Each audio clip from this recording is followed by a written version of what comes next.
Hi, my name is Isa, and I'm going to be talking about the War of 1812 and what went down. The dates of this war are from June 18, 1812 to February 18, 1815. This war was fought between the United States and the United Kingdom, and to kind of summarize what was happening, or what had happened prior to battles, it was an armed conflict between the United States and the British Empire, and the British restricted American trade at the time because they were afraid that it was not good for their current war that was happening with France. And the British also wanted to set up a Native American state in the Midwest in order to maintain their influence in the region at the time, which the region being the United States, what the United States was at the time, sorry. And that meant that almost 10,000 Native Americans fought on the British side, which was not a good look on the American side. And not only that, but Canada was also a British colony at the time, which meant that they were also British allies. So it was just the United States kind of fighting alone in a sense. And when they just really wanted to show or prove their independence to Britain, to the British Empire. So during this war, many sides suffered losses. One of the biggest losses that I think was the White House burning down in 1814. And actually there's proof of that happening.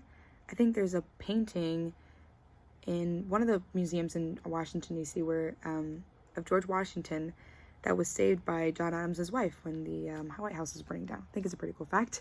But in the beginning of the war, the British were super strong. They had a really good defense because of the current war that was happening in France. So they were having a lot of wins there, and so they were coming off with a really aggressively on the American side. But it was soon met up with the American defense with the Battle of Baltimore in 1814 and the Battle of New Orleans in 1815. And by then, the Americans started to call this war a second war for independence.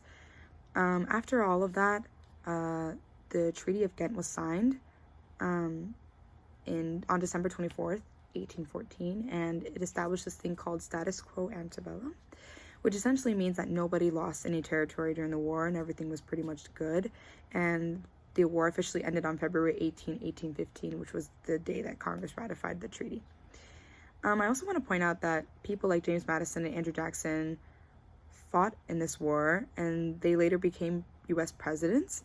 But in this war, they were generals and / commanders of the United States Army. Another thing I like to point out was that 83,000 soldiers engaged and that there were about 20,000 casualties. To wrap this all up, there was no definitive victory on each side. The main result was that there was long-lasting peace between the United Kingdom and the United States. My opinion on this war is that it definitely did not need to happen. There were things that were completely unnecessary. It was just like, this war is about money and land, and I felt like the American Revolution already kind of established American independence, and this war was just really, really like unnecessary. Like, it never needed to happen. Americans already had established their independence. They were starting out as a country. They already had a Congress. They already had a starting government, and it just added more money. More money was wasted. More people died. It was just completely something that never needed to happen. People did not have to die during this war. People did not have to be afraid or anxious. This was just not something that anybody needed, but it did happen, and it's nice to read about it and know about it. But those are my thoughts. Thank you for watching. Hope you have a good day.